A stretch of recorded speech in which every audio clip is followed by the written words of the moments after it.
Today is the first class for the uh, international relations, India and the world. Okay, and as you are going to attempt a very new subject for your civil services examination, you need to know that how you can prepare for this international relations, one of your dynamic topic out of your syllabus.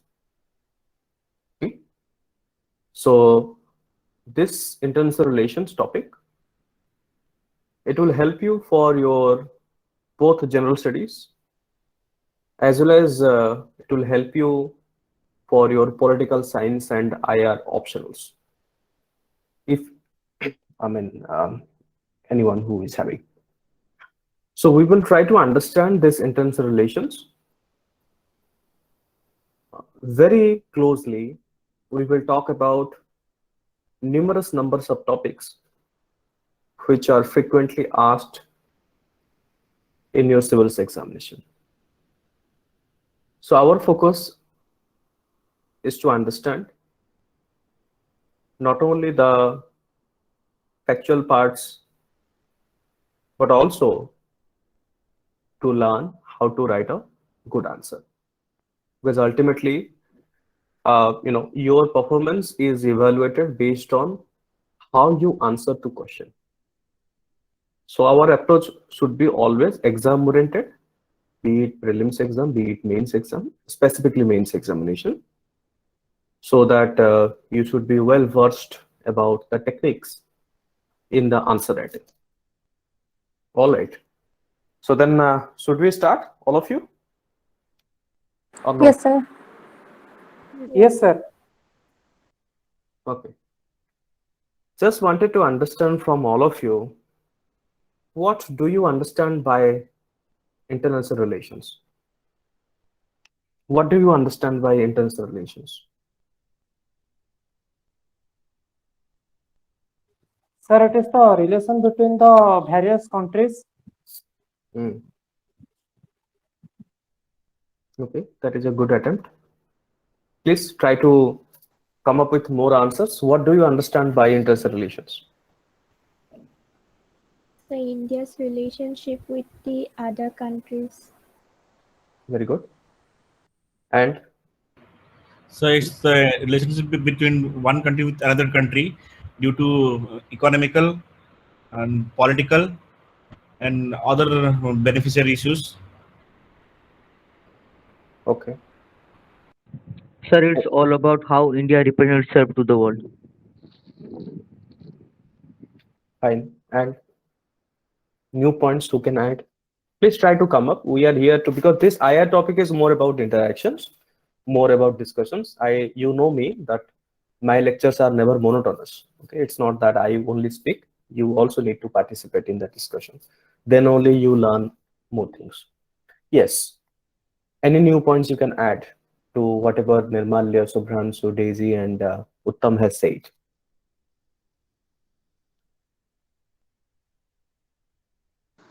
So Sir, relation between India and other countries and international organization. Okay. Yes, Devika, go ahead. So it is a field of study which is focused on understanding the international relationships between different countries and nations, especially basing upon law, political issues, and cultures, diplomacy, etc. Okay. Anybody else who wants to add any point?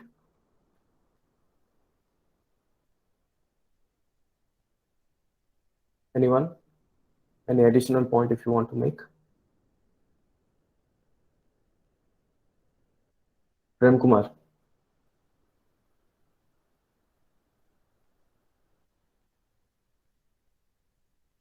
Okay, no problem. So you see that when we talk about this international relations, it has many dimensions. Try to understand, okay? What I'm saying, that when we talk about international relations, it has many dimensions. It has global politics. It includes the economic dimensions. It includes the social dimensions.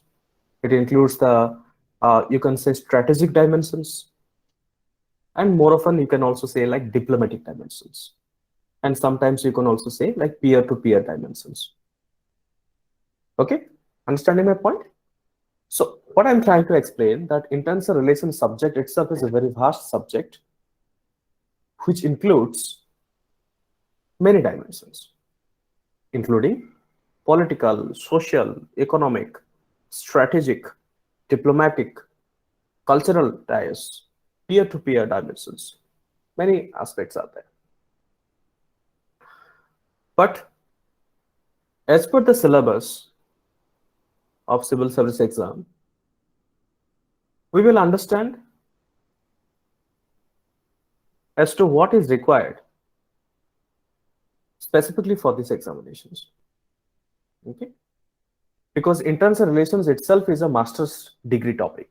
If somebody, especially those who those who do the political science graduations, so after that they can choose the international relations as master's topic. But here we no need to do the master's as PhD. We are simply here to clear these examinations. So we must know, out of this vast syllabus of international relations, what we have to study. Okay.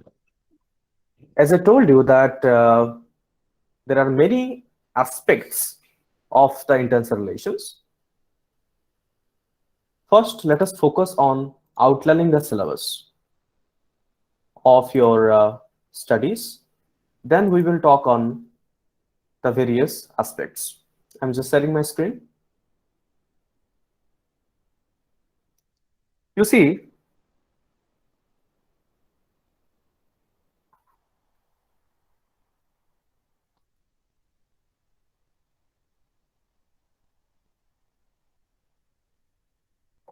now there are many things.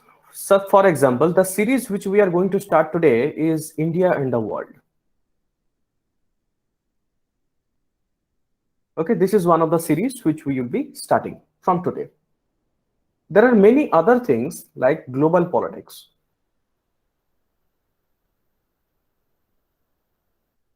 Okay, global foreign policy.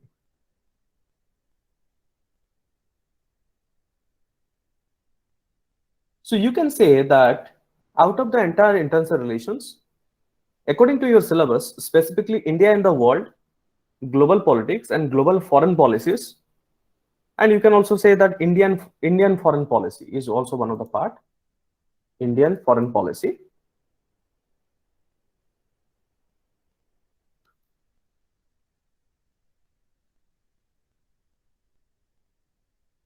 Okay. So this is more, I'm just outlining the broader sense. So these 4 important points that covers your international relation: India and the World, Indian foreign policies, global politics, and global foreign policies.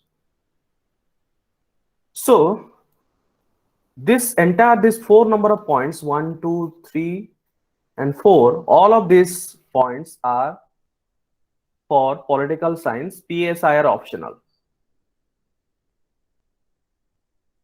Okay, the students of the PSI are optionals. We have to go through all of this: India and the World, Indian foreign policies, global politics, global foreign policies.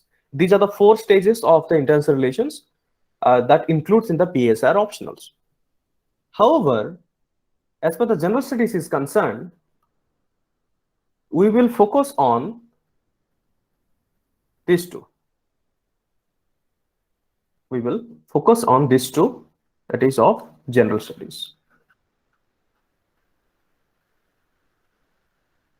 So India and the World and Indian foreign policies is a part of your GS syllabus. And all of these 1, 2, 3, 4 points, India and the World, Indian foreign policies, global politics, and global foreign policies, all these 4 parts are of PSR optional. Okay. So this is the reason why we start with the first one, that is called as first series, India and the World. Okay, so that it covers for the entire dimensions the people who are studying from the universities as well as for the PSR optionals. For PSR optionals, I will separately provide some additional points which are necessary for the optional point of view. But first, the basic foundations for the the interrelations of the India and the world and Indian foreign policies are same for both GS as well as PSR optional. Now, looking into that background, what we will understand. We start with a series of the India and the world, that is a completely new series. We try to complete the chapters of the India and the world. And then we will complete the Indian foreign policies. There are brief foreign policies which are required. So that's it for our topics. And for the optional people, I will additionally take up the other classes as well. So, first thing first, India and the world. First thing first, India and the world. Now, what we will understand in the India and the world. Okay, let us first focus on this. As the topic itself is international relations, how India maintains its relationship with the other countries through political, through cultural, social, economical, diplomatic, and peer-to-peer. That is how defines the India and the world. Am I clear? Are you understanding, all of you? Just raise your hand if you're understanding.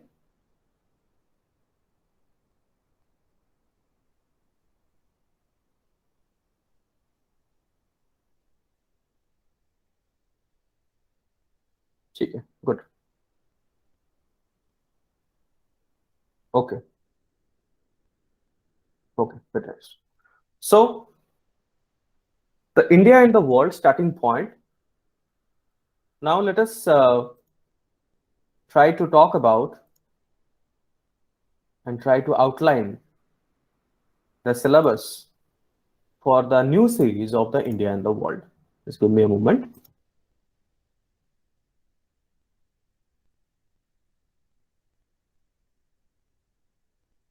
Yes, okay. Now, if you look at this, the international relations India and the world series syllabus, what we have to understand is that we have to study about the India and its neighborhood. Okay, how India maintains its relationship with the neighborhood countries, that we have to understand first. This is the first priority. First, we understand our neighborhood. Okay, who are the neighborhood of India? Which countries are For, neighborhood of India? for China, Pakistan, Myanmar, Bangladesh, Nepal. Anything missing? Afghanistan, Sri Lanka, Okay. What about Bhutan?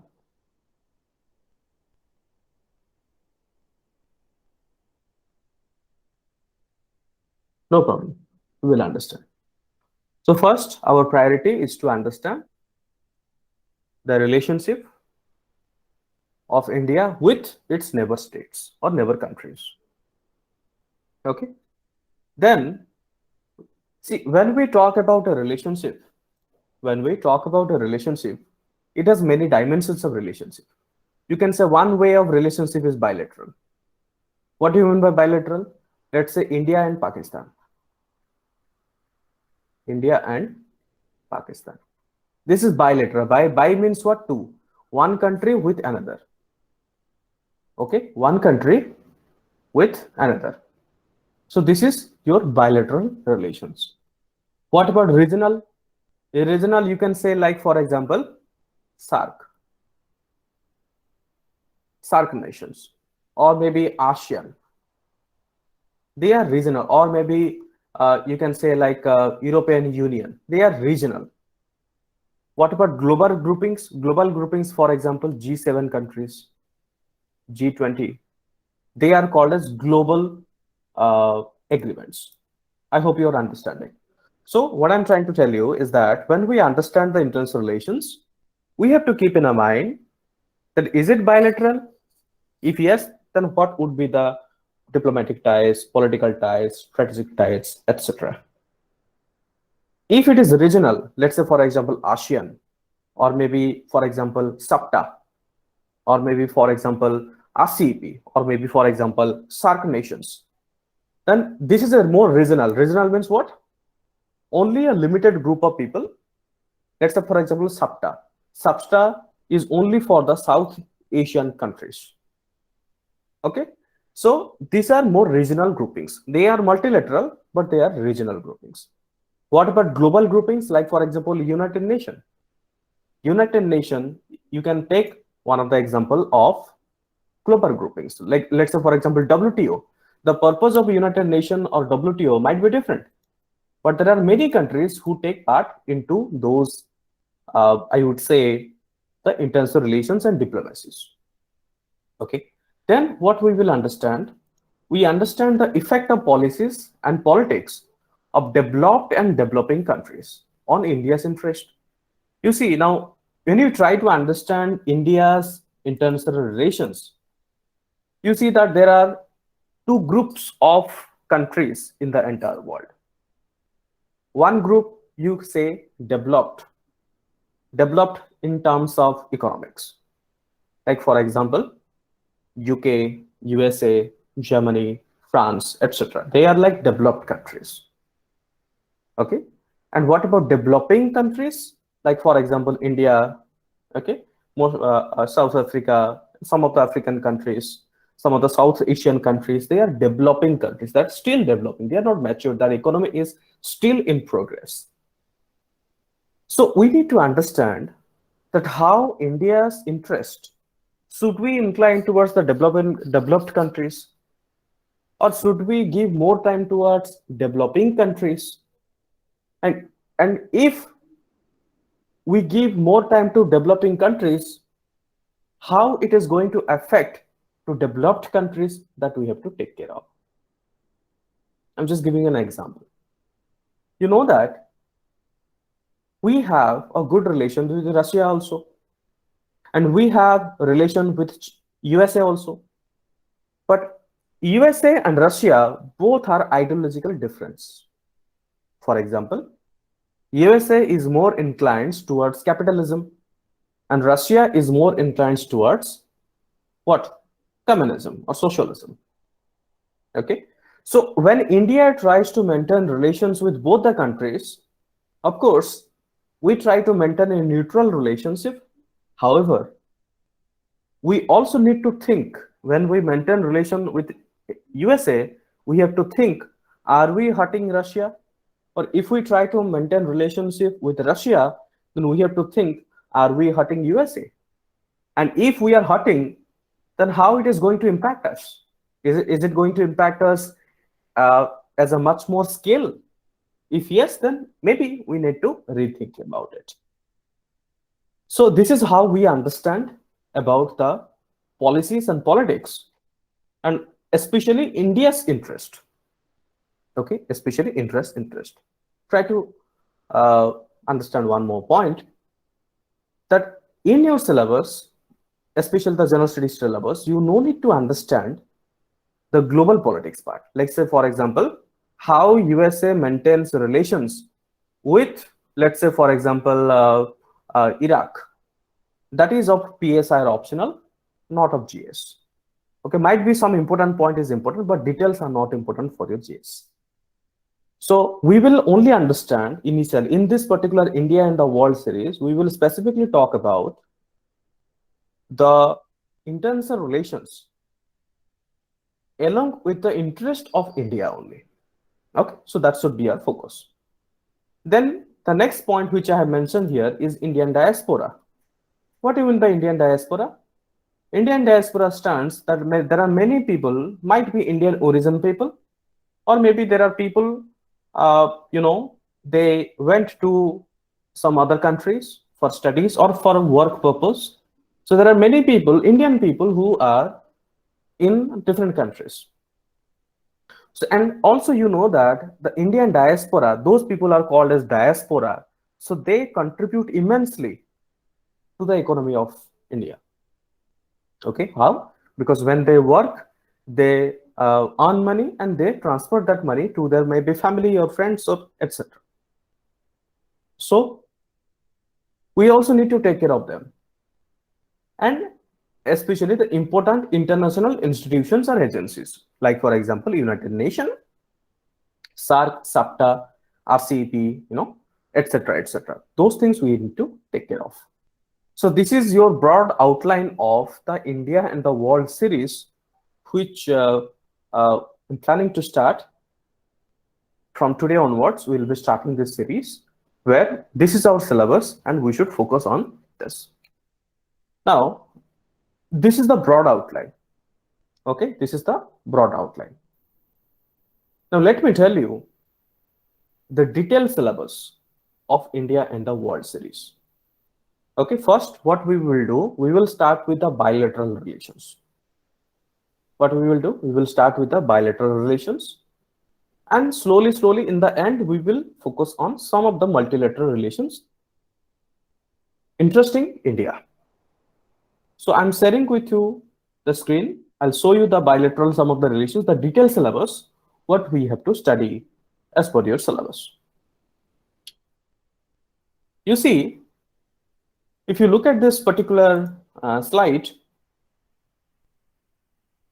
the detailed syllabus, the chapters which we are going to learn, especially the India-Nepal relations, India and the Bhutan, India and Afghanistan relations. India-Afghanistan relation is, by the way, is more important in the recent times. Why? Because now USA has withdrawn its troops, withdrawn its soldiers. So now Taliban is much more active in that region. So this is the reason why India and Afghanistan is much more relations, and you may expect some questions in your upcoming civil examinations from India and Afghanistan because of this Taliban issue. Then you have India, Bangladesh, you have India, Maldives, India, Sri Lanka, India, Myanmar, India, Pakistan, India, China. Then you have certainly the South China Sea dispute. Might be you have heard about this particular topic. Then we have security challenges in Indian Ocean region. Okay, IOR, there is an Indian Ocean region. So what are the security challenges that happens? Because sometimes you might have seen that, let's say, some Chinese ship are crossing the Indian Ocean region that they should not do. So what are the security challenges we have? This is the first detailed topic of the India and the World series. If I move to the next slide, then we need to understand some of the other topics. For example, the first topic which I have shown you, this topic, this is more specific to the neighboring countries. Okay, this is more specific to the neighboring countries. As in the syllabus, you need to know some more topics such as India and Africa, then India, Australia, India, Germany, India, UK, India, USA relations, one of the most important. Then you have India, Russia. Okay, you have India, Russia. Then you have WTO, IMF, Nuclear Security Summit, United Nations, BRICS, BIMSTEC, IPSA, SARC, Asian, G20, etc. Then you have Non-Aligned Movement, NAM, and India and ASEAN Economic Corporation. So this is your detailed syllabus of the India and the World and your international relations up to the general studies. For the PSR optionals, then as I told you that there is a separate, much more depth of global politics and global foreign policies that I am going to deal with separately.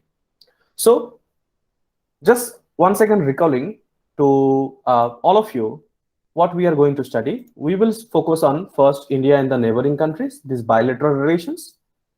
Okay, bilateral relations, where we will study about the neighboring countries, like for example, Nepal, Bhutan, Afghanistan, Bangladesh, Maldives, Sri Lanka, Myanmar, Pakistan, China, and certain disputes. Then we will try to understand some of the other important countries, because see, India has relationship with more than 190 countries. Okay, India has relations with more than a lot of countries. So as I told you, the syllabus is so vast, it is sometimes almost not possible to cover each and every topic in detail. Okay, so what you have to do, you have to be very specific while studying the topics. you cannot cover all the countries for your international relations. You need to choose only specific topics which are important. I'll tell you, don't worry, I will tell you that how do you choose which are important and which are not. Okay, so in the this India and other countries and international institutions, we will study about all of these countries. Now,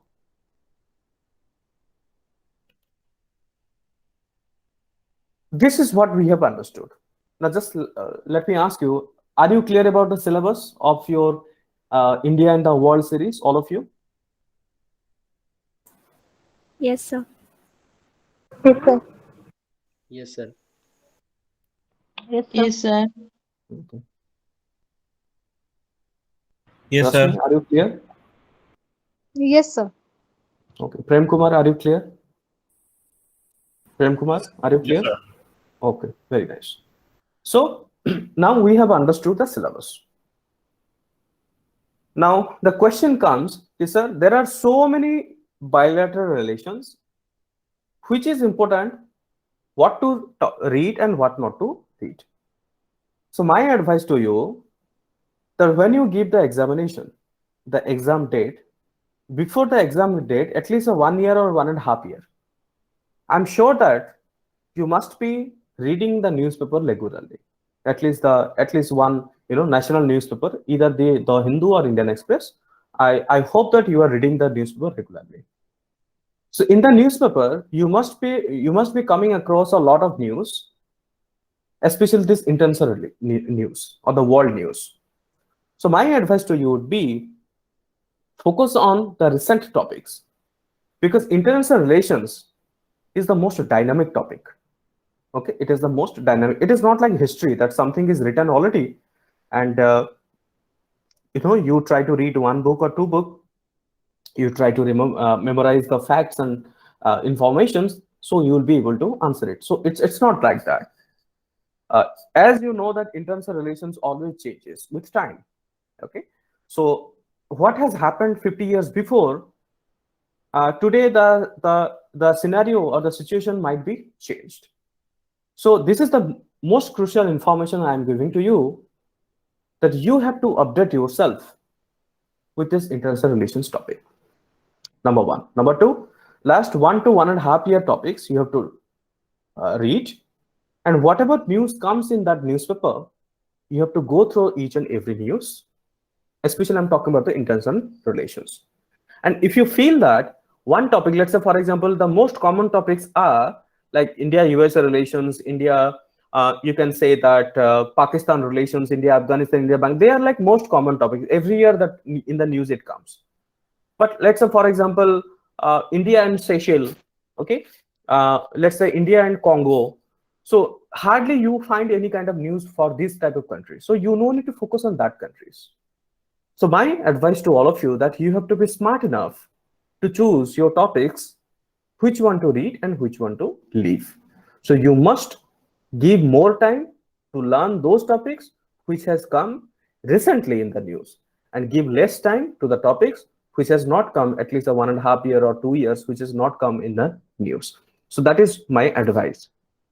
Now, second point is that, sir, what is the source of the information? Where do I learn these international relations?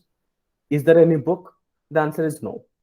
I would not recommend any books, for a very simple reason, that international relations topic is dynamic topic. It's not static, it's completely dynamic. So the things keeps on changing. So what I advise you, the only source which you can rely upon is a newspaper. Okay, either the Hindu or Indian Express. Both of are very good. In fact, editorials are extremely fantastic. So you can follow that newspaper. Along with that, I am also going to give you the detailed study material, the handouts and study material for this international relations after each of the topic which I'm talking.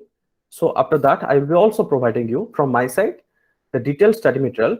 If you read that, it will be sufficient for your examination. You no need to go for any extra information. You can, but but it will be sufficient. That is what I can talk about it. So these are two sources.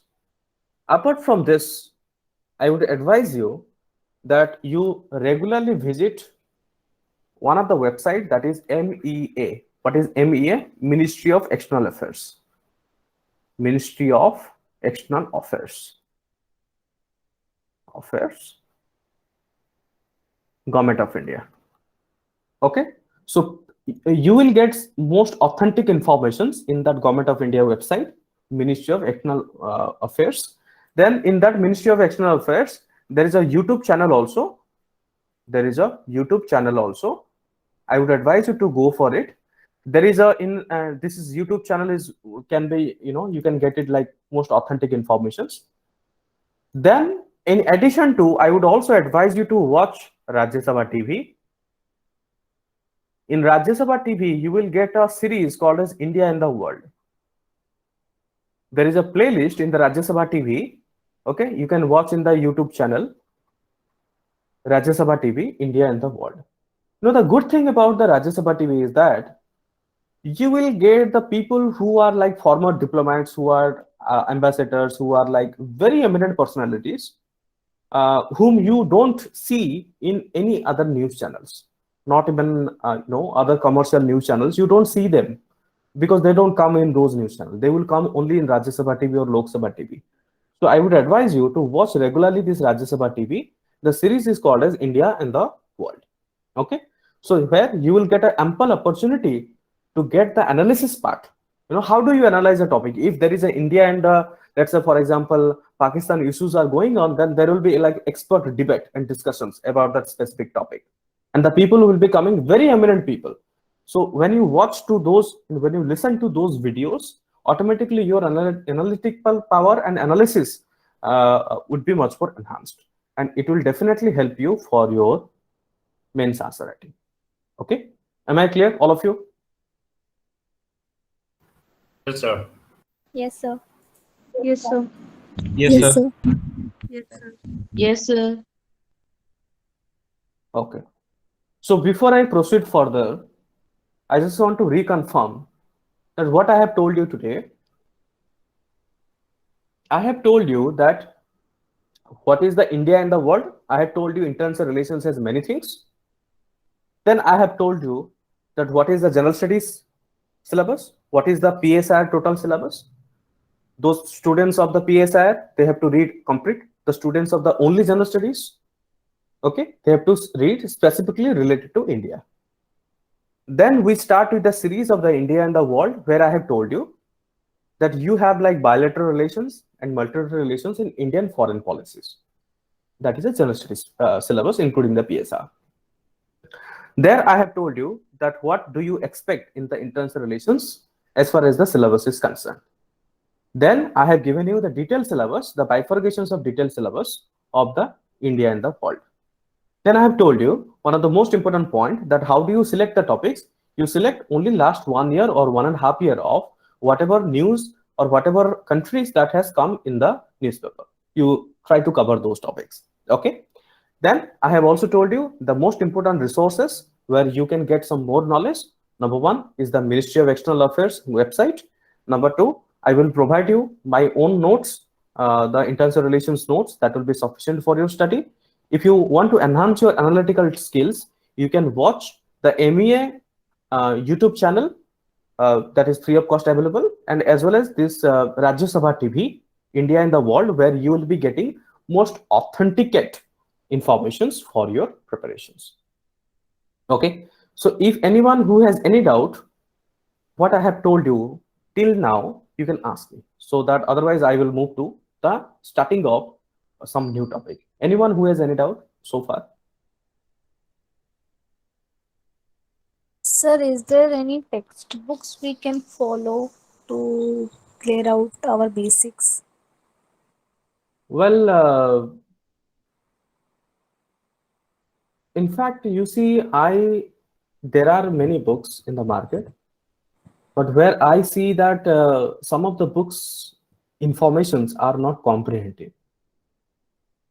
Okay, had it been the case of the PSR optional, I could have recommended some of the books, but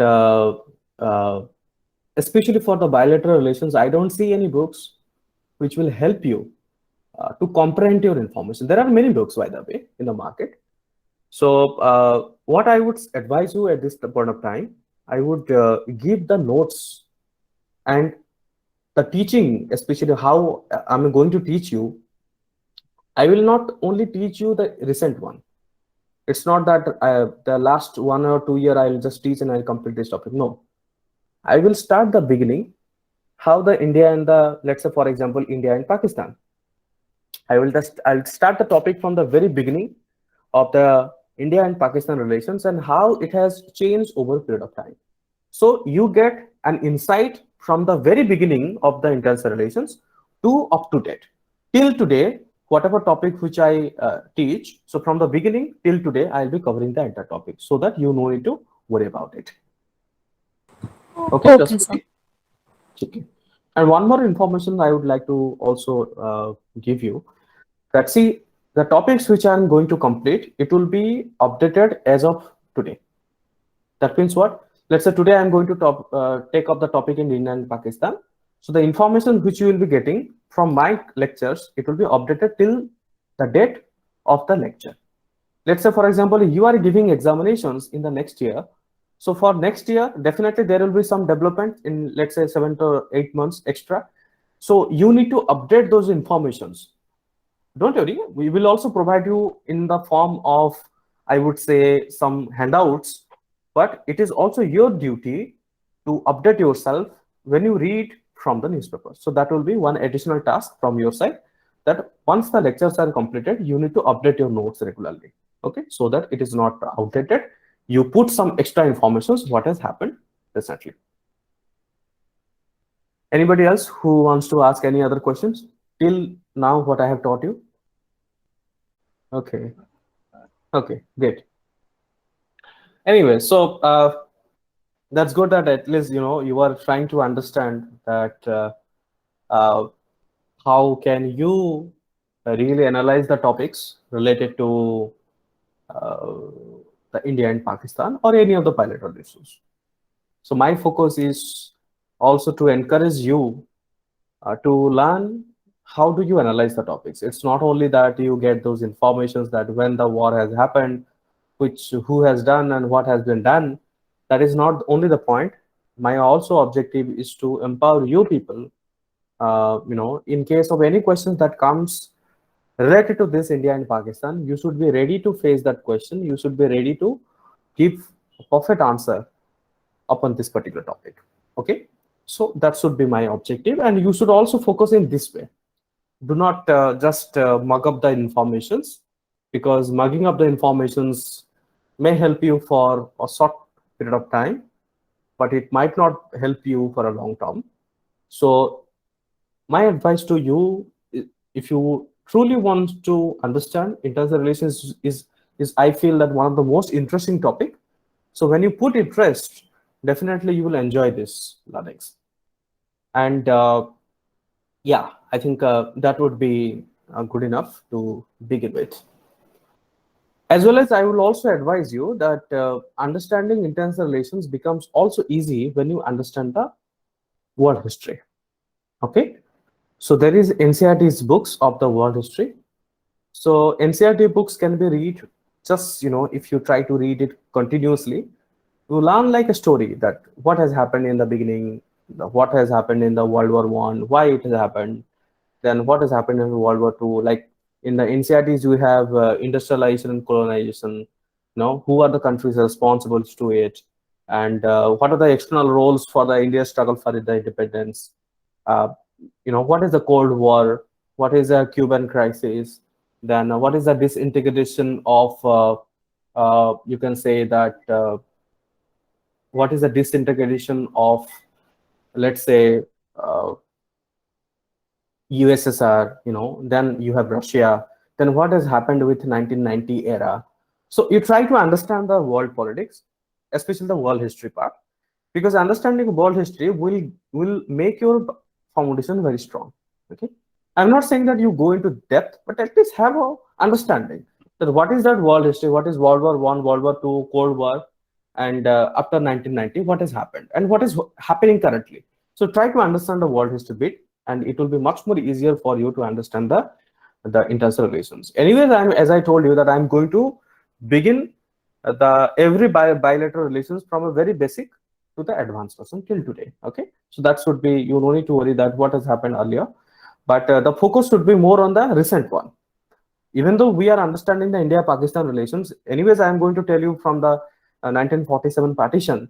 But what you need to more focus, what you need to give more time is about the recent updates. And you know that since the advent of the Narendra Modi government, you see like 2014 and 19, especially the 2019 onwards, Narendra Modi also has given a lot of emphasis to the international relations, especially building a good relations, because it is the vision of the Narendra Modi. It's like a neighborhood first policy.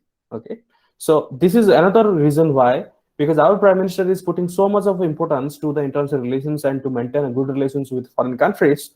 So that makes much more important for you to understand these topics, so that any questions that comes in an examinations, you will be ready to face it.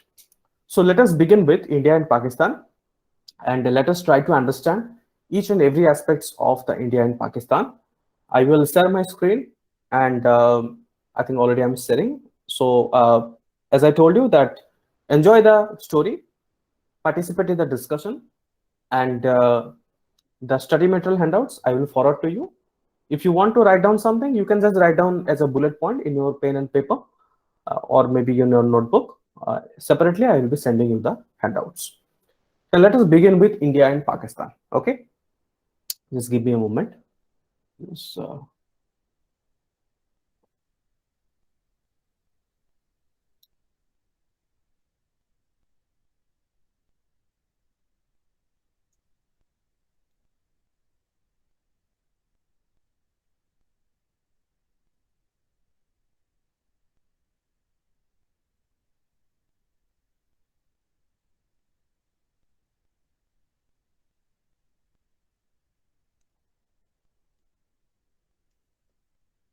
you see, when we talk about the India and Pakistan relation, India and Pakistan,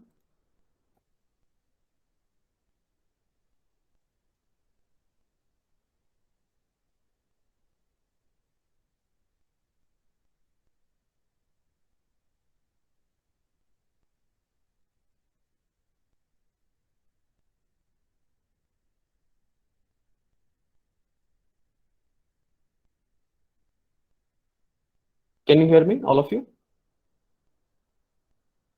Yes, sir. Yes, sir. Okay. Yes, sir. Yes, ठीक sir. है. Yes, sir. So, okay, thank you. India and Pakistan. When we discuss about the India and Pakistan relationship, there is a term which comes in my mind. And what is the term? The term stands for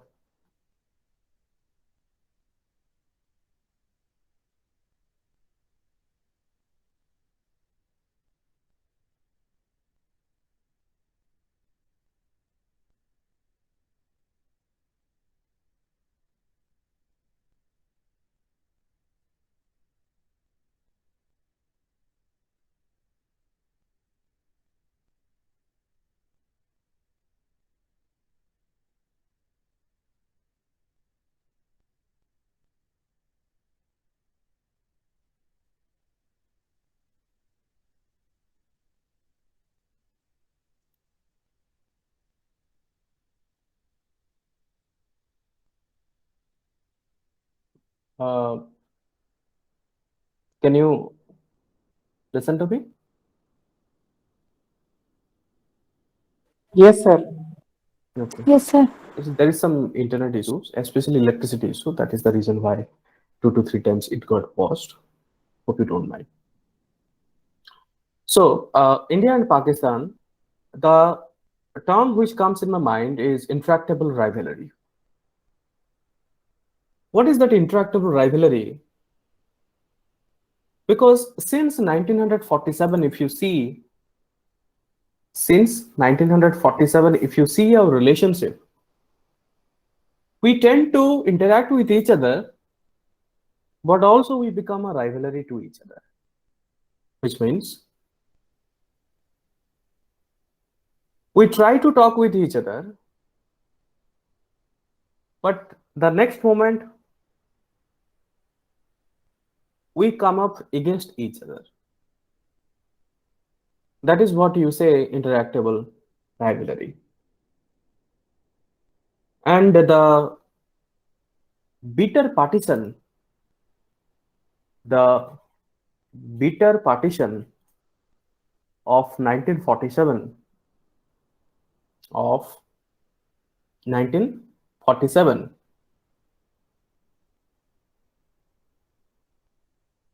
is known to everyone, isn't it? Yeah.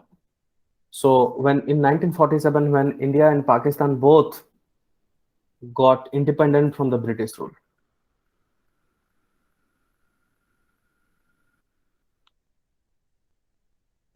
and when both India and Pakistan got independent, which you study in the Indian history, you see that one of the major aspect of Pakistan and India, what has happened just after the partition, that a mass migration.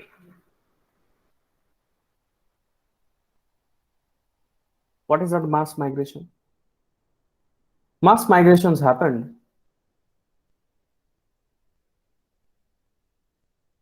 Okay, this is Pak, this is India. Mass migrations happens from India. Many of the Muslims community people, many of Muslims, not all Muslims, many Muslims, okay? Many Muslims community people, they migrated from India to Pakistan. Similarly, many Hindus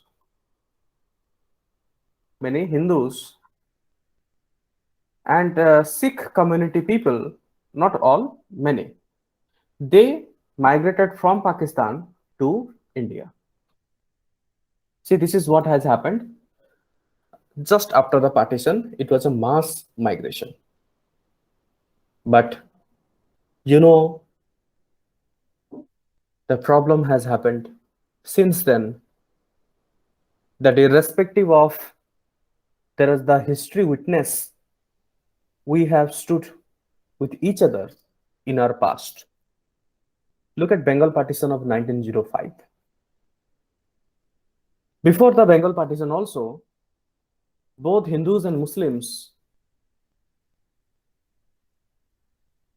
and Sikh community people, we stayed together. Look at during the time of Akbar, we stayed together. But with time comes, we got separated. Okay, both our country, Pakistan and India, they got separated from each other, which was very painful, very painful. How? Because the separations was not easy. It was not easy. Everybody has paid the price. The people have paid the heavy price. For us, what is more important is the land.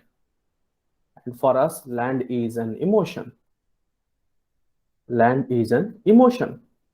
So many people who have migrated to India, you see, they have left their land, they have left their homes, and they have came to India.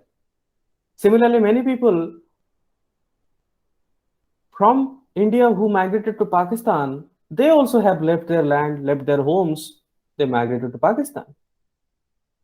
And what has made this to make this choice? You see that one of the major important aspect of this mass migration from India to Pakistan and Pakistan to India is because of the political parties,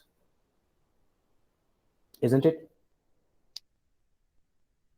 You know that during that time period in India, the Indian National Congress, the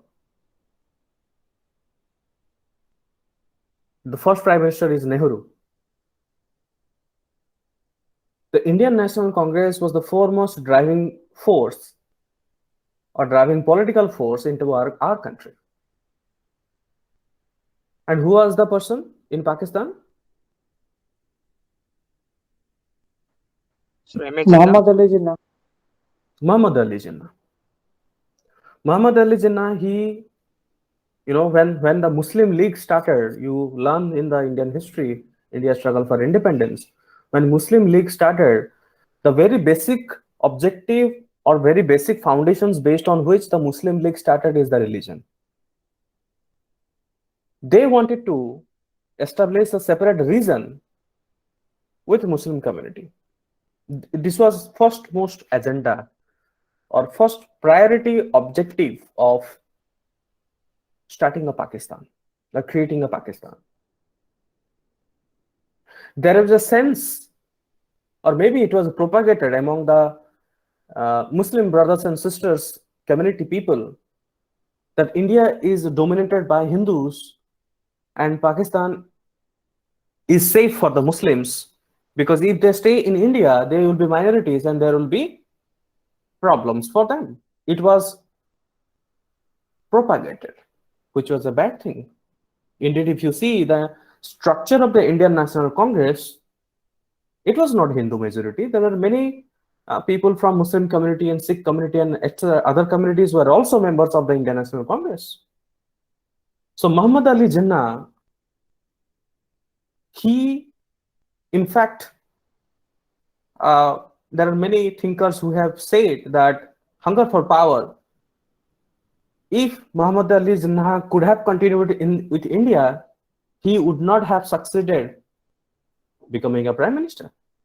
But as he formed Pakistan with a specific religious community, he could reach to that level. Many critics, they say that it was most probably hunger for power. No matter whatever the reason is, the people have suffered. As we come to witness that India got divided out of Pakistan. Okay. Now, as we are understanding the internal relations, we have to leave the emotion. We cannot learn topic from emotional angle. Try to understand. Okay.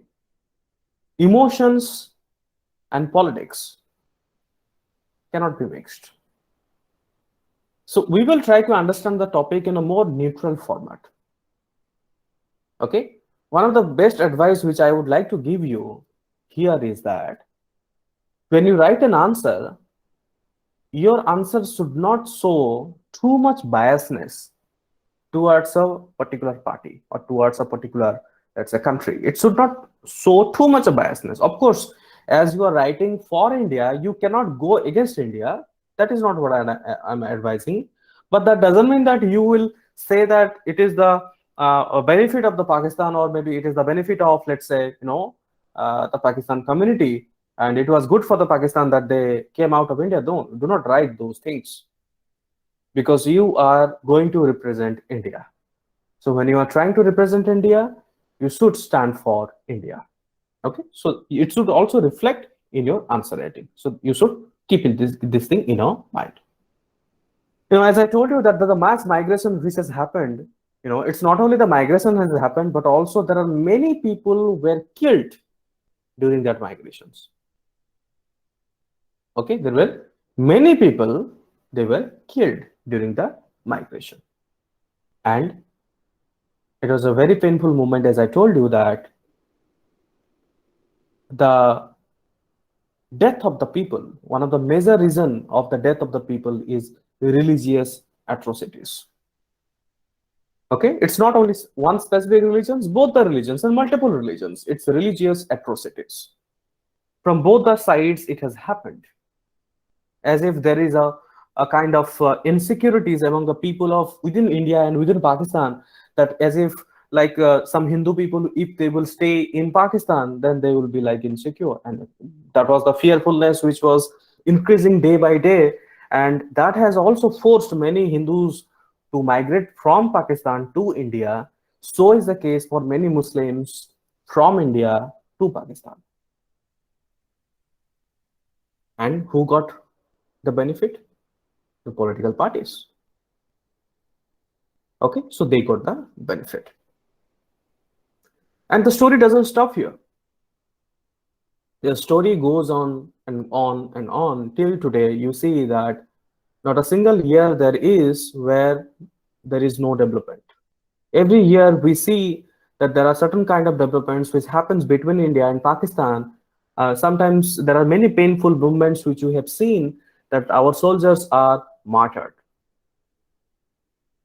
So we need to understand this topic in depth about these relations of India and Pakistan. What has happened? What are the timelines? Which prime minister has contributed in which manner? And what is the recent status? So this should be our framework in which we understand the India and Pakistan bilateral relations. Okay. So as I told you, the story starts with 1947 partition, where there are many people, they migrated from each country to another. There are also, you see, many conflicts, and those conflicts led to the war, you say, that which reigns from 1947 to 49. And one of the major conflict is the Kashmir issue. Okay, one of the major conflict is the Kashmir issue. And it is not only the war of 1947 and 49, but still you see that the war continued in 1965. We have another war. Again, there is another one in 1971, like creation of the Bangladesh. Then there are many conflicts. These are the major wars, but there are many conflicts or frictions which we have seen, you can say, like 1986 to 87. Then you have 1990, you have 1999, and you can say like 2001 and 2002, like Kargil and other, etc. 1990, 1999. You see, there are many occasions where we have seen many kind of wars, major wars fought between India and Pakistan, as well as there are many minor wars fought between India and Pakistan. But as I started my topic by saying that what we are, our relationship is intractable rivalry. What is, we want to connect with each other, but at the same time, something holds us back. And what is exactly the something which holds us back? Probably one of the biggest issue between India and Pakistan is the terrorism. Issue, or you can say like cross-border terrorism. This is one of the biggest issue which holds us back to continue our relationship with Pakistan. And so is the case for Pakistan for India. Now, Kashmir, as you know, that as I told you, that Kashmir is the most focal point or issue between the India and Pakistan, where both of the countries, they in many occasions, both of the countries, they got you can say conflicts, or there are many frictions because of this reason. So how do we understand these topics? We understand in a very timeline manner, where I will give you a specific timelines, and we will try to understand those topics in those specific timelines. You see, first, let us try to understand the beginning. Now, in the beginning, that means just after the partition, what has happened? You see, it was October 1947. It was the October 1947, the first India-Pakistan war happened. The first India-Pakistan war happened over Kashmir. Okay, we have to understand why is that so. You see, India and Pakistan, you know that Kashmir previously it was a princely state. Kashmir previously it was a princely state. And Maharaja Hari Singh, who was the then Maharaja Hari Singh, okay, the then Maharaja of the princely state Kashmir, he was afraid, he feared that there was a revolt, within the state, and who was instigating the revolt? It was learnt that Pakistan is instigating the revolt. Okay, so Maharaja Hari Singh sensed that there is a big major events that was supposed to happen from Pakistan towards the Kashmir. So the then Prime Minister of India, Nehru, Maharaja Hari Singh approached to Nehru to seek military help. And you know that what has happened? As during that time, Kashmir was not part of India. Okay, as during that time, Kashmir was not a part of India. So Nehru has suggested that Kashmir and India should sign certain agreement. And that agreement is known as Instrument of Accession.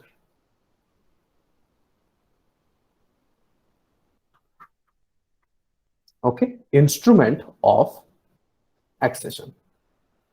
Am I clear till now, all of you? Yes, sir. Yes, sir. Yes, sir. Yes, sir. Yes. So till now we have understood that background story, Instrument of Accession. Okay, can you see it? Yes, sir. So this basically explains the India and Pakistan history of conflict.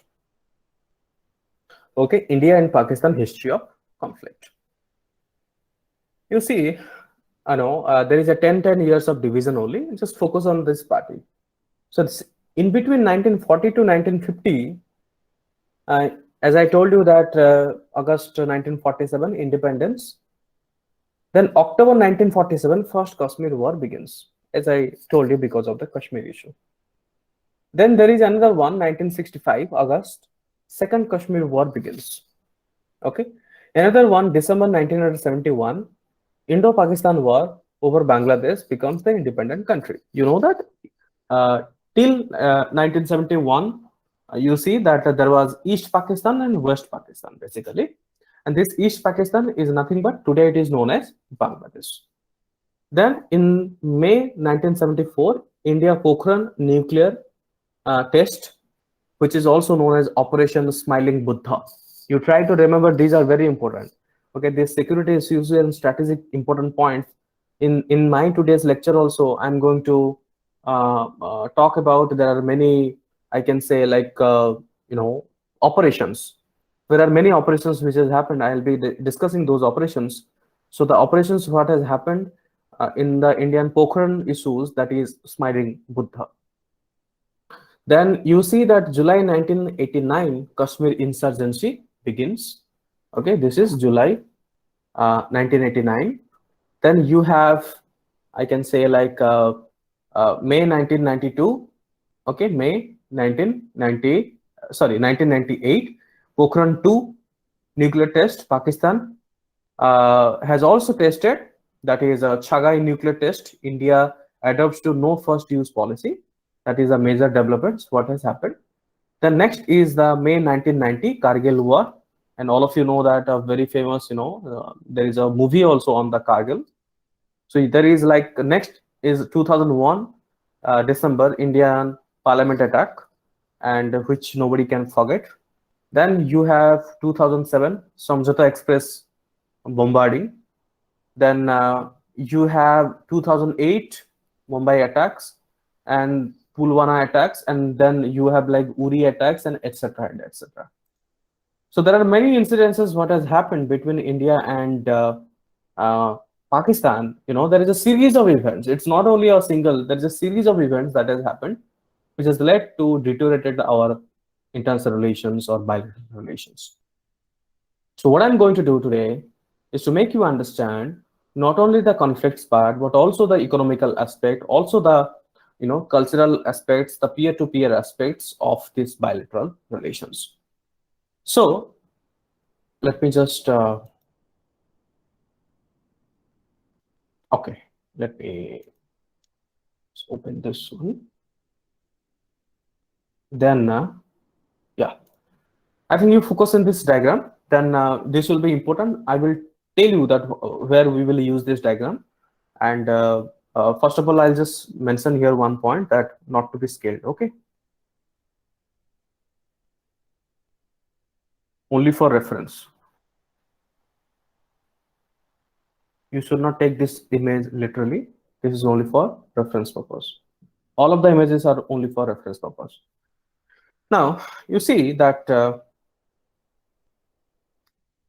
when India and Pakistan, the first war has happened, and I just told you the reason why it has happened. And finally, when Kashmir and India signed instrument of accession, so that India could provide military assistance, then the war has ended in 1949. Okay, the war has ended in 1949. Let me just open. Yeah. In this the war which started in October 1947, it ended in 1949. And how? Because the United Nations intervened. Because the United Nations intervened. Okay, so United Nations intervened, and there was imposition from the UN for the ceasefire. So this has led to stop of the war in 1949.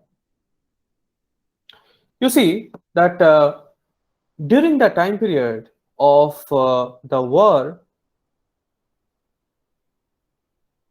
there are certain consequences has happened. Okay, there are certain consequences. And what is the consequences? The consequences is that India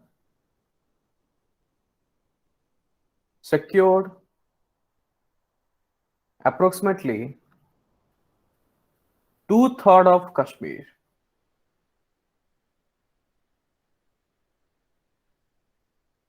Two-thirds of Kashmir. And Pakistan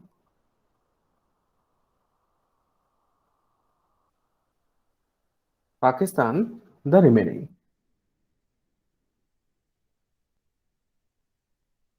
So in this 2/3 of Kashmir, you have Kashmir Valley and you have Jammu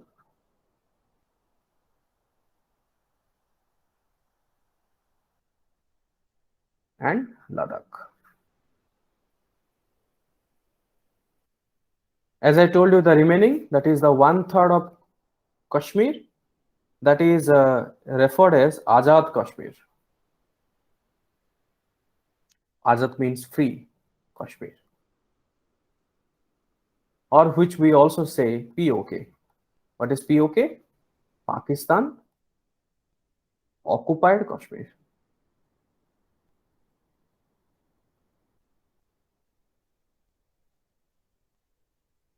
Am I clear, all of you? So what is the consequences? You know that every war has consequences, and we have paid the price, isn't it? Every war has a consequences, and we have paid the price. And what was the price?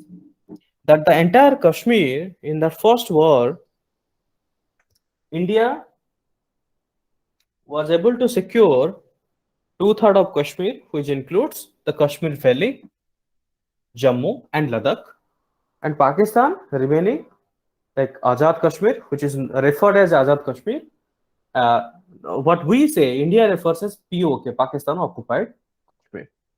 So I'm just showing you the diagram. You try to focus, and then we will continue to next war, that is of War of 1965. I'm sharing my screen. Once again to the picture. Okay. Just try to observe this picture.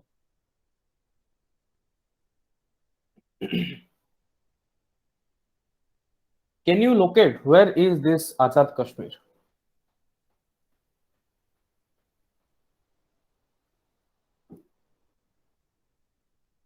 Can you locate where is this Azad Kashmir?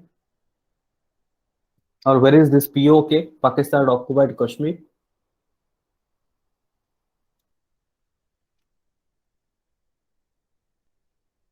Please try to see this picture. Try to locate where is this POK. So beyond the Pakistan red line? Beyond So the it's north side of Indus River. Sorry, Gilgit region. Okay, I think let me show you this diagram. You will be more clear. Can you see this diagram?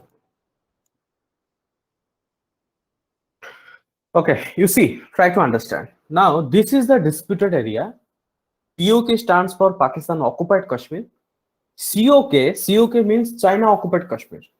There are two COKs, COK1 and COK2 stands for China Occupied Kashmir.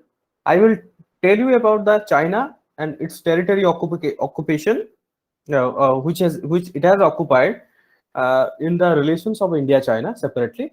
I will not discuss about the India-China today. We will specifically discuss about India and Pakistan. You see the green zone, which you see today, now in this picture, is basically Pakistan Occupied Kashmir. Now, see, when you read the newspaper, there are multiple names of this Pakistan Occupied Kashmir. Try to see. This is a picture which is referred from BBC. You have like Gilgit, Pakistan, or sometimes it is also known as Pakistan Administered Kashmir. Then you have Baltistan. Okay, see this Gilgit, Pakistan or Gilgit, then and Baltistan, which you see just above the line of control, there is a point that is a disputed area. And below that is the Indian Administered Kashmir. You see the name which is written as Indian Administered Kashmir, Pakistan refers it as, okay, this area, this zone, India Administered Kashmir. Pakistan says, according to Pakistan, they say it is Indian Occupied Kashmir. So, and according to India, this area, it is POK, Pakistan Occupied Kashmir. Try to understand. What is more important is the use of word O. O stands for occupied. See, this O word, occupied word, is used only by India and Pakistan. United Nations, they do not use the word occupied. Are you getting my point? United Nations or any other national countries, or international countries or international institutions, they do not use the word occupied. The reason is it is disputed because international institutions like UN, they have to be neutral for both India as well as Pakistan. So what they address that the guilt Pakistan, which is known as the POK, as Kashmir administered, because Kashmir is administrating, and the IOK, which Pakistan says the Indian Occupied Kashmir, it is known as Indian administered according to international forums. But according to Pakistan and India, we do not use the administered word. What we use is occupied. Am I clear, all of you? Yes, sir. Okay. Yes. So now you see that if you look at this diagram particularly, let me just explain this diagram. You see that this Indian administered Pakistan, sometimes you talk about the POK, there is a line of control. You see, this is a line of control. So line of control, I will tell you later on, is a kind of agreed international boundary between India and Pakistan. Can you tell me what is the name of international boundary between India and China?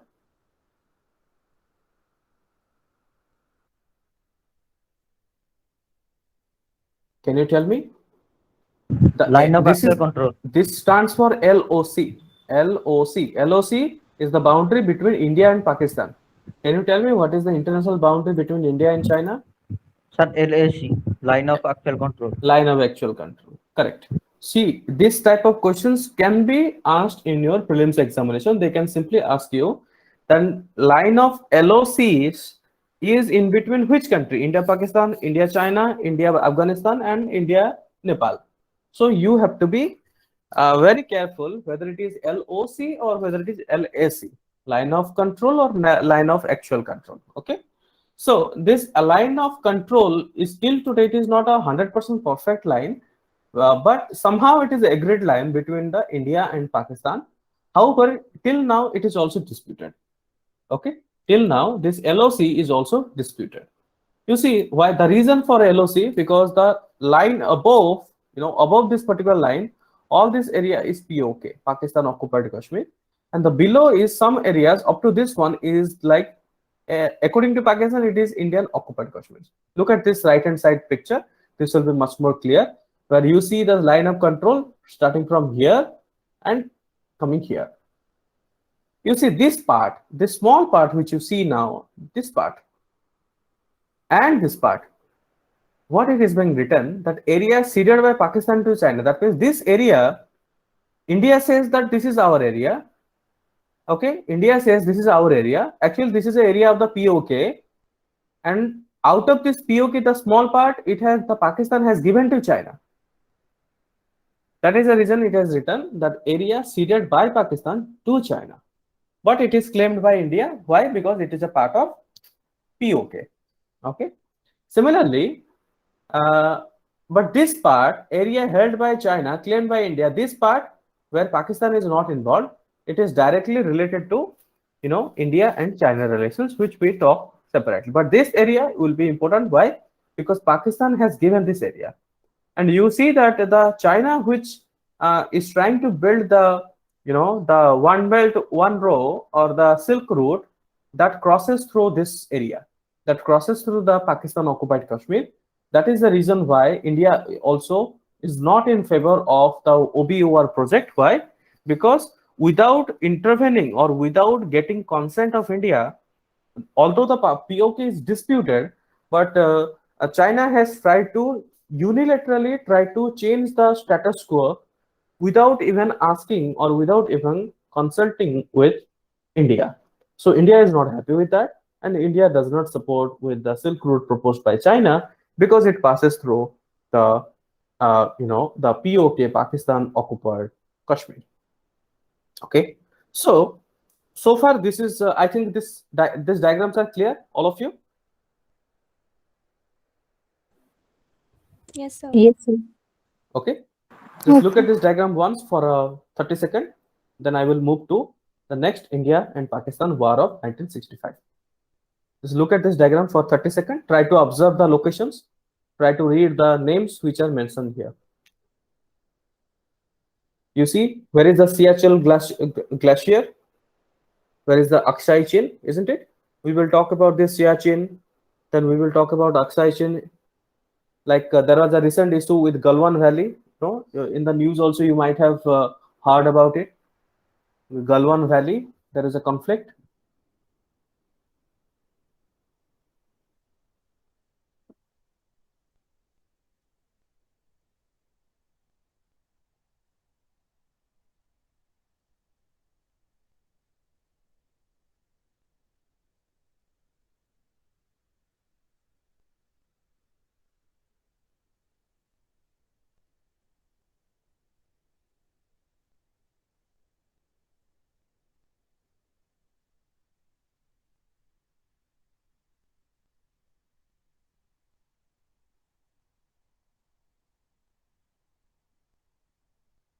Okay, all of you.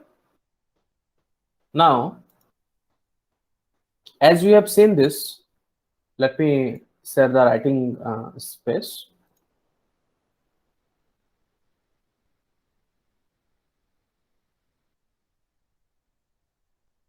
Okay. So far, we have understood the first war, that is 1947, till it got stopped in 1949 after the United Nations intervention. Now we proceed forward towards understanding the second war, Indo-Pakistan War,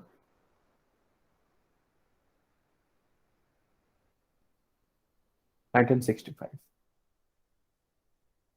You see, interestingly, what happened after this particular 1949, when 1949 United Nations intervened, there are majority of the communities, and you can say like in international institutions also, they are in favor that we should talk. Okay, because if there is no communication, the problems will increase. So whether we agree or we do not agree, we must continue the communication. Okay, that is what everybody believed into it. So then we started communicating. We started the Indo-Pak talk. Okay, Indo-Pak talk, you can say, from 1963. But this Indo-Pak talk 1963, which we started, this did not last long. Did not last long. In simple words, you can say it failed. All the talks were failed. And because of this talk failure, we saw another devastating war. Okay, another devastating war in April 1965. In April 1965. Okay, and what has happened in April 1965? What has happened in this war? You see that Pakistan's operation, try to remember, Pakistan's operation in the war, the name of the operation is Gibraltar. Gibraltar. Gibraltar. Okay, and what is the Operation Gibraltar? Operation Gibraltar means to infiltrate forces into Jammu and Kashmir. To infiltrate forces into Jammu and Kashmir. And why? Why to infiltrate forces into Jammu and Kashmir? To hasten or to increase insurgency in India. Are you understand? I'm repeating once again. So what happened in April 1965? Pakistan has launched the full-scale operation. The name of the operation is Gibraltar. And what is the objective of Gibraltar operation? To infiltrate more soldiers into Jammu and Kashmir. Okay, and why? To increase the insurgency in India. You see that when the war has happened, India also got to know, and when the war has happened, it resulted into devastating situations. Thousands of, you can say that like thousands of people, they got casualties in both the sides. And finally, the war ended. Okay, finally the war ended with the United Nations mandate. With the United Nations mandate, ceasefire.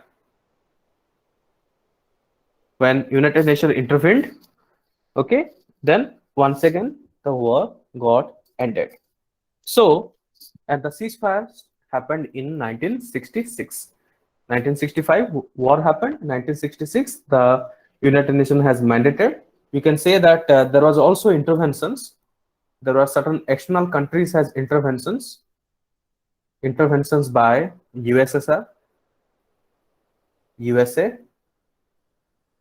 Okay, So when you can say that other countries like USSR and USA has intervened, it has led to what? There is an agreement called as Tashkent. This is important.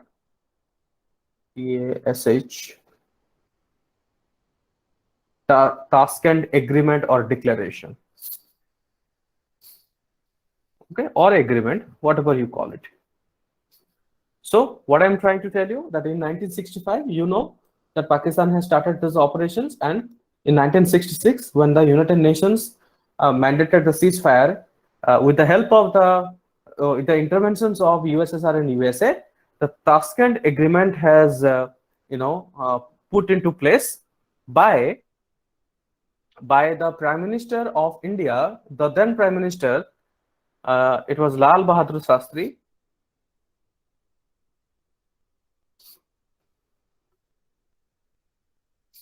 And Pakistan, this is Indian PM, and Pakistan, you can say President Ayub Khan.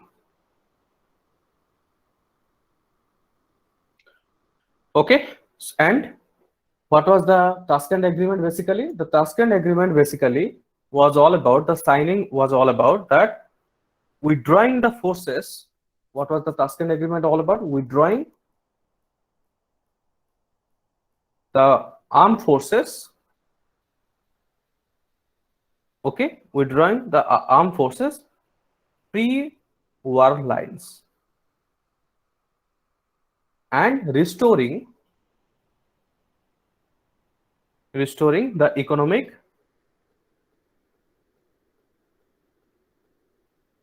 diplomatic,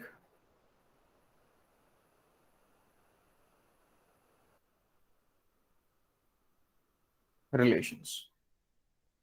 Try to understand what was the Tashkent Agreement or the Tashkent Declaration. It was basically happened between Lal Bahadur Shastri, the then Prime Minister of India, and the Pakistan President Ayub Khan, and the objective was that both the armed forces of both the countries, they should go back to the pre-war. That means before 1965, they should whatever the status, it should go back to that status, and we should also, the India and Pakistan, both the countries, they should continue, and they should restore immediately the economic and diplomatic relations.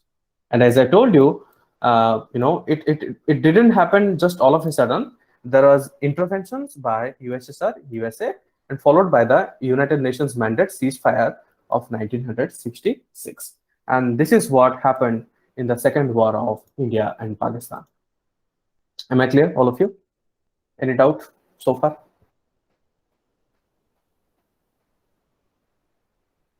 All of you? Did you understand these topics so far? Yes, sir. Yes, sir. Yes, sir. Okay. Yes, sir. Just try to enjoy the story. Okay, this is nothing but a story. Now, as we know that we have understood 1947, we have understood 1965. Let us go to the third war that has happened. The third war, what has happened between India and Pakistan, was basically the Indo-Pak War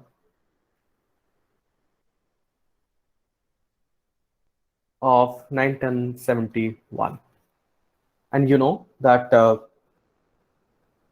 since you see that when during the 1947 partition, during the 1947 partition, if you look at the Indian map, this side is the current, it is Bangladesh. Okay. And this side is Pakistan. So it was basically known as West Pakistan, and this was earlier, before 1971, it was known as East Pakistan.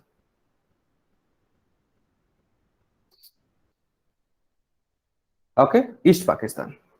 Now, interestingly, what has happened? Now, when I'll teach you the Indo and Bangladesh relations, then I will tell you that what has led to the India and Pakistan, especially the Bangladesh war.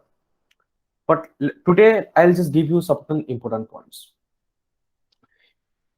You see, there are many reasons for India and the Pakistan relations, especially the independence of Bangladesh.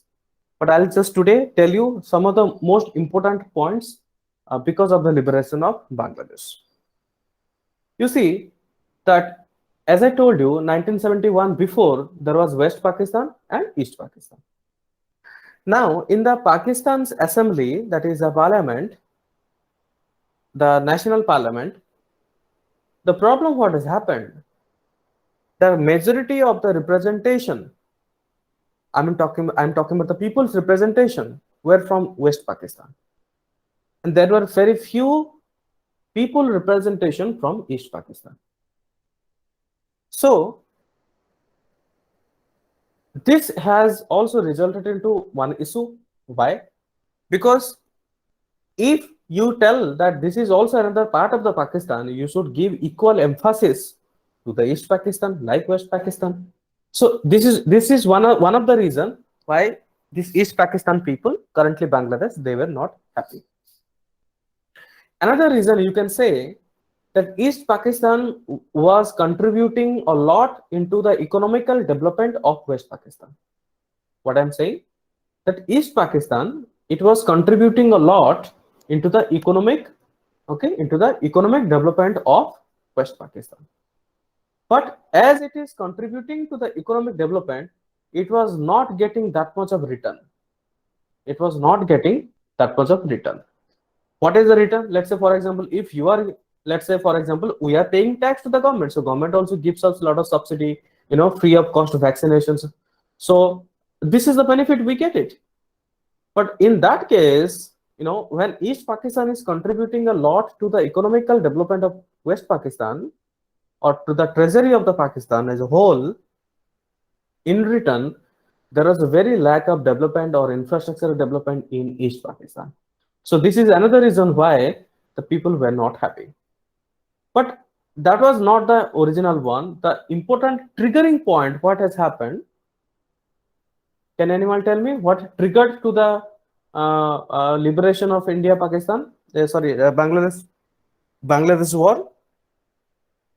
The triggering point was the language.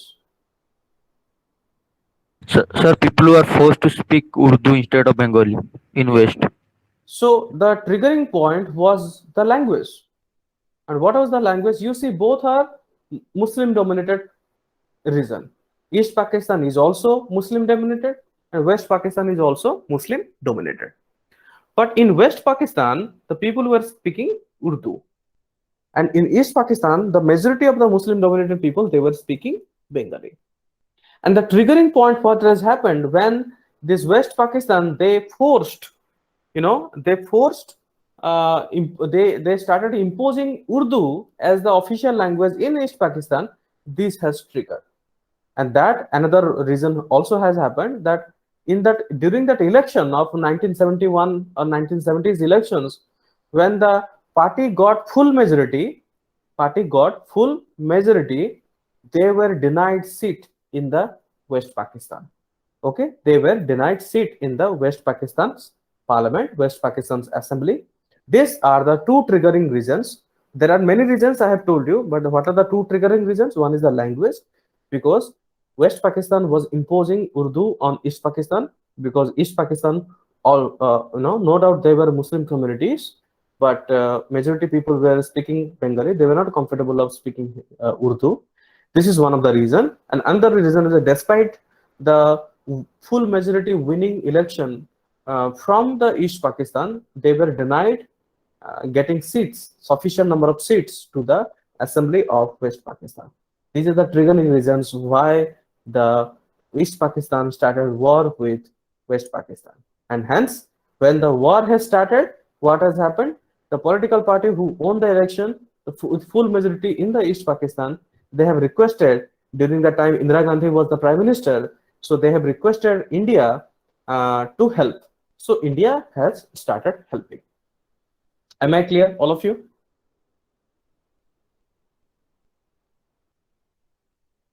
Yes, sir. Yes, sir. Okay. And if you want to know a couple of more details, I can tell you that you see that the political party, the name of the political party is Awami League.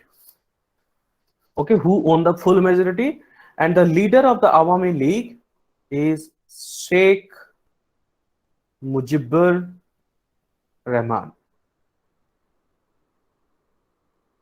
Mujibur Rahman. Okay, so this is the detail. If you want, you can also take these details that in East Pakistan it is Awami League, the political party who own, but they were denied of getting that access. And who was the leader? Sheikh Mujibur Rahman. They were actually approached to India. Okay, they were actually approached to India and for certain help. Now I'll tell you also some of the more important aspects of this overall scenario of Indo-Pak War of 1971, which is a third war. You see that, interestingly, I also already I have told you the reasons, but during the war, actually Pakistan has started our military operations. You can say military operation. And what is the name of operation? Operation Searchlight. Operation Searchlight. And do you know that it was the most genocide operation? And what was the Operation Searchlight? It is to search the Bengalis.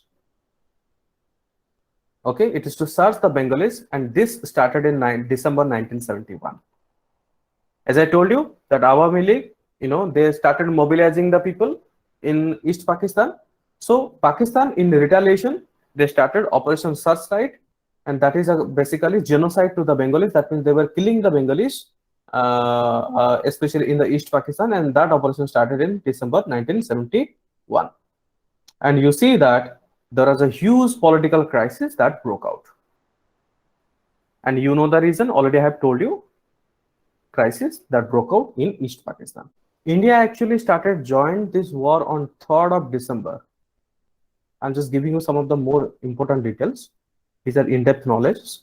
3rd December 1971. And there is a reason actually. Okay, there is a reason why India joined. It's not only that the Awami League has requested India to join. There is a reason. Okay. Interestingly, the India has joined because Pakistan has started. Because Pakistan started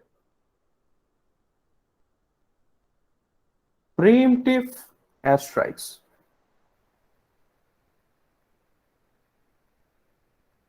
on North India. This was the problem. You see, I'll just tell you, about this particular thing. Now, here actually, when Pakistan came to know that the Pakistan Air Force, you can say that when the Pakistan Air Force started, all of these military forces, they started the Operation Searchlight, and Pakistan got to know that India, the Awami League has approached India for help.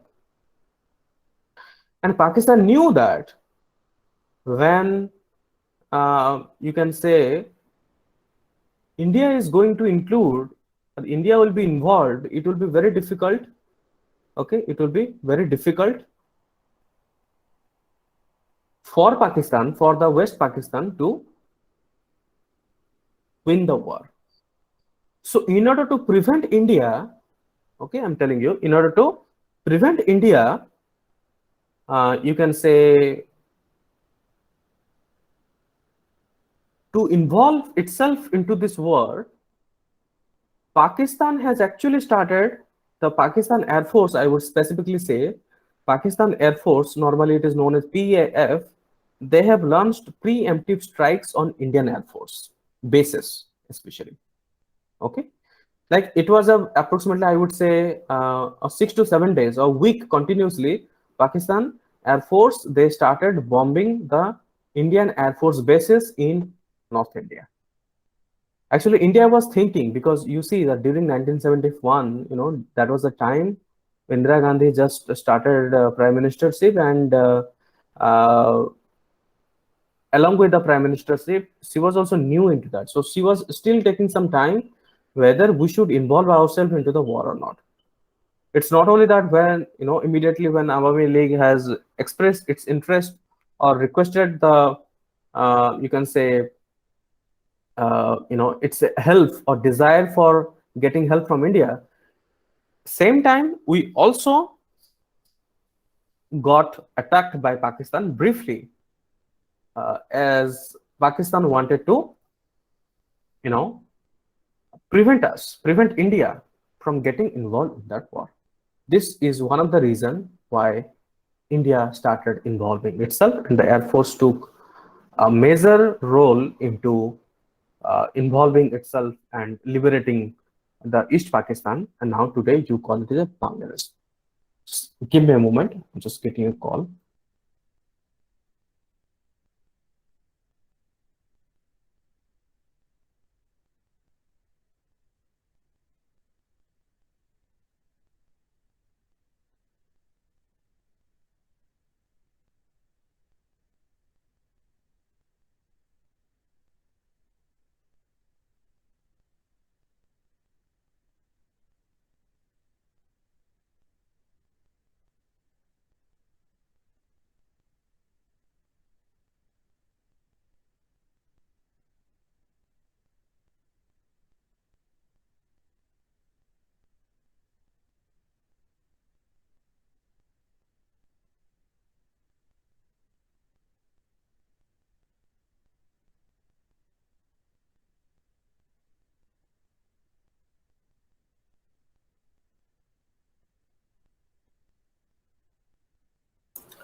Okay, so I was basically talking about the Indian Air Forces. Okay, and the Indian Air Forces, the operations which I have told you, the majority operations, it is also known as Mukti Bahini.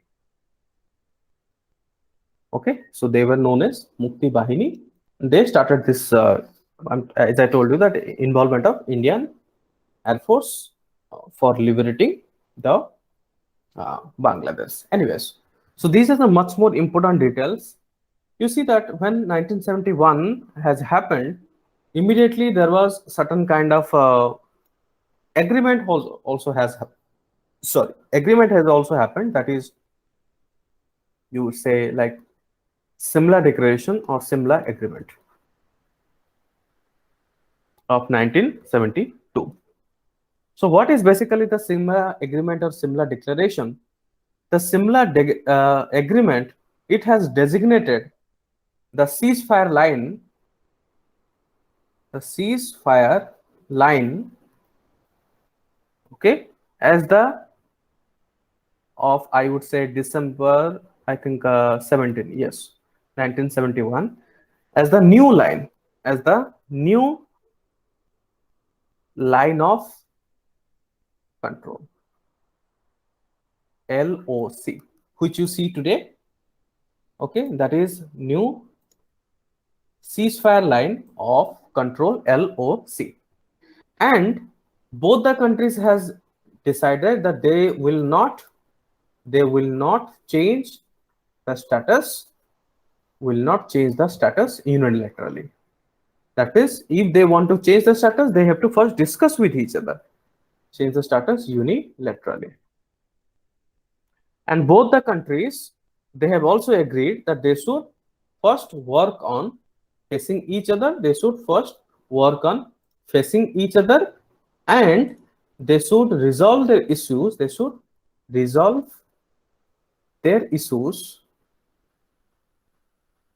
Peacefully. Okay. So far what we have understood, so far we come to the Simla Agreement 1971, 1972, where it has been decided, okay, in the Simla Agreement, there was a ceasefire line of 1971, December 17, 1971, which is considered as the line of control, and the new line of control, LOC. That means that ceasefire line actually basically extends that both India and Pakistan, they should restrain themselves not to fire each other. That is basically ceasefire. And they have agreed that if in future they want to change the status, let's say they want to change the ceasefire line, so they have to discuss with each other and they should resolve the conflict with peacefully. So that is the story till now with 1972. What we have understood, I have told you how the India-Pakistan relation started since partition 1947. I have told you the 1965 war. I have told you the 1971 liberations of the Bangladesh and India's involvement into that, and finally which has led to the Simla Agreement. So as far as the exam is concerned, the most important parts like what is Tashkent Agreement, what is Simla Agreement, you need to understand these topics carefully. Okay, so far is there any doubt which I have taught you till now? Any doubt so far? Anybody? Have you understood this topic so far?